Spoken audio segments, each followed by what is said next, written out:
वाल्हेरी धबधब्यात तरुण बुडाला, स्थानिकांच्या मदतीने मृतदेह बाहेर काढला। वेल्हा येथील 20 वर्षीय तरुणाचा धबधब्यात बुडून मृत्यू। तळोदा तालुक्यातील प्रसिद्ध असलेला वाल्हेरी येथील धबधब्यात दिगंबर प्रदीपभाई मराठे वय वर्ष 20 राहणार कोकरमुंडा हल्ली मुक्काम वेल्हा हा तरुण त्याच्या चुलत भावासोबत वाल्हेरी धबधब्यावर गेला होता।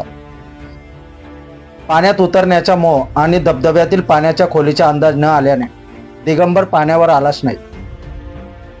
काल बुधवार दिनांक 4 जून दिगंबरचा अखेरचा दिवस ठरला। वाल्हेरी ग्रामस्थांच्या मदतीने पाण्याच्या खोलात जाऊन त्याचा मृतदेह बाहेर काढण्यात आला। वाल्हेरी धबधब्यावर या वर्षीचा पहिला दुर्दैवी मृत्यू झाला।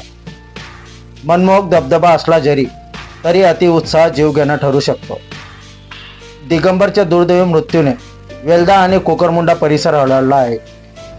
तरुण दिगंबर याच्या दुर्दैवी मृत्यूने परिसरात हळहळ व्यक्त होत आहे।